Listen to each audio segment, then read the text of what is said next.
Assalamualaikum warahmatullahi wabarakatuh. Nama saya Gandhi Merantika Pratama. Di sini saya akan mempresentasikan tentang bahasa Indonesia sebagai jati diri bangsa Indonesia di era globalisasi. Dalam pembahasan ini ada beberapa rumusan masalah. Di antaranya, 1. Bagaimana peran bahasa Indonesia dalam era globalisasi. Yang kedua, apa pengaruh bahasa Indonesia dalam berbagai aspek, terutama aspek pendidikan. Yang ketiga, seberapa pentingkah penggunaan bahasa Indonesia. Keempat, bagaimana upaya mempertahankannya. Dan ada tujuan dalam pembahasan ini. Yang pertama, sebagai jati diri sebuah bangsa, yaitu bahasa Indonesia adalah milik bangsa Indonesia. Yang kedua, menerapkan bahasa Indonesia sebagai bahasa kesatuan bangsa Indonesia. Yang ketiga, pengaruh bahasa Indonesia pada era globalisasi.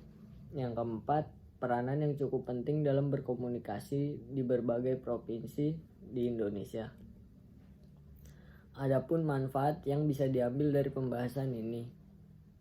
Yang pertama, pengetahuan pembaca tentang jati diri bahasa Indonesia di era globalisasi. Kedua, pengetahuan pembaca tentang pendidikan bahasa Indonesia yang seharusnya di era globalisasi. Yang ketiga, mengenal lebih dalam bahasa Indonesia. Dan yang terakhir, bukan hanya sekedar tahu tapi juga bisa memahaminya. Dalam era globalisasi ini, jati diri bahasa Indonesia perlu dibina dan dimasyarakatkan oleh setiap warga negara Indonesia.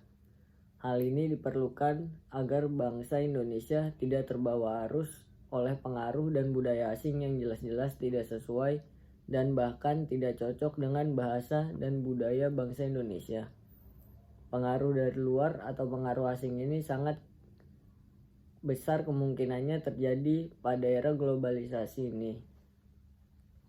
Setiap warga negara Indonesia sebagai warga masyarakat pada dasarnya adalah pembina bahasa Indonesia.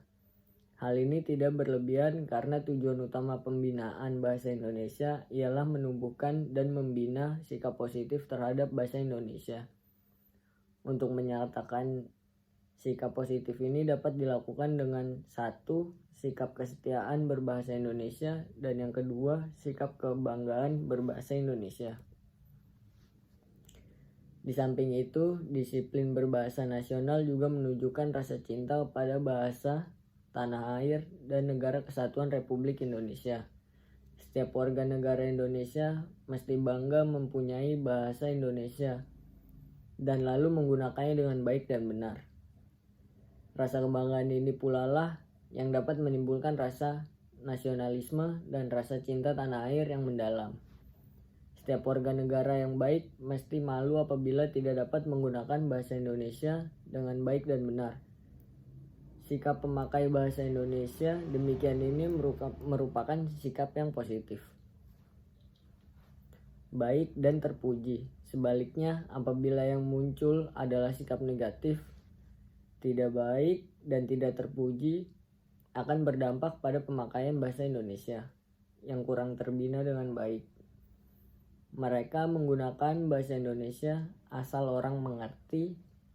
Muncullah pemakaian bahasa Indonesia sejenis bahasa prokem, bahasa plesetan, dan bahasa jenis lain yang tidak mendukung perkembangan bahasa Indonesia dengan baik dan benar. Pembelajaran bahasa Indonesia pada era globalisasi. Pada era global diperlukan pikiran-pikiran kritis dan kreatif. Kemampuan berpikir tersebut perlu mendapat perhatian para pendidik, termasuk guru bahasa Indonesia. Untuk itu, pembelajaran bahasa Indonesia saat ini tidak sekedar mencapai keterampilan berbahasa Indonesia, tetapi juga mengarah pada peningkatan kemampuan berpikir tersebut. Dengan kata lain, sudah saatnya kita bertanya diri apa yang bisa kita berikan untuk menjadikan siswa berpikir kritis dan kreatif melalui pembelajaran bahasa Indonesia.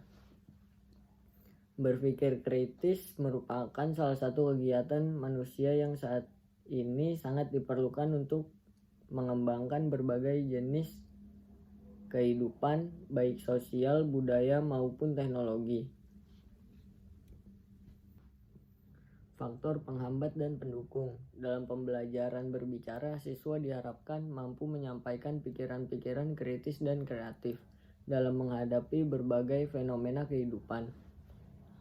Teknik pembelajaran yang digunakan sebaiknya mengarah pada teknik seminar sehingga para siswa disiapkan untuk menemukan topik, mengunduh informasi, meramu gagasan, dan mempresentasikan pikiran-pikiran kreatif dan kreatif. Baik pada kelas kecil maupun pada kelas besar. Dengan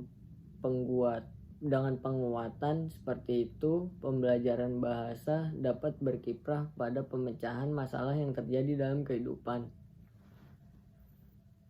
Dalam pembelajaran menulis, para siswa harus mampu menyajikan berbagai tulisan untuk menjawab tantangan zaman. Penelusuran topik, penemuan masalah, dan pemecahan masalah harus menjadi bagian yang tak terpisahkan. Tulisan para siswa harus mendapat apresiasi untuk dapat disajikan dalam berbagai forum dan penerbitan. Dengan demikian, pembelajaran bahasa Indonesia mampu membentuk keberanian siswa untuk menyampaikan pikiran kritis dan kreatifnya. Kesimpulan, di era globalisasi ini dengan adanya berbagai kemajuan teknologi informasi dan komunikasi sangat berpengaruh terhadap eksistensi bahasa Indonesia. Namun demikian, dengan kemajuan teknologi seharusnya bisa kita manfaatkan dalam pemertahanan bahasa Indonesia. Salah satu hal yang dapat kita lakukan adalah dengan pembelajaran bahasa Indonesia berbasis ICT atau Information Communication and Technology. Selain itu, karena masyarakat Indonesia yang multikultur, pembelajaran bahasa Indonesia berbasis multikultur menjadi penting untuk diterapkan. Kita sebagai generasi muda sudah saatnya mengembalikan bahasa Indonesia ke bahasa yang seharusnya. Mengurangi komunikasi menggunakan bahasa gaul bisa menjadi salah satu upaya ke arah yang lebih baik.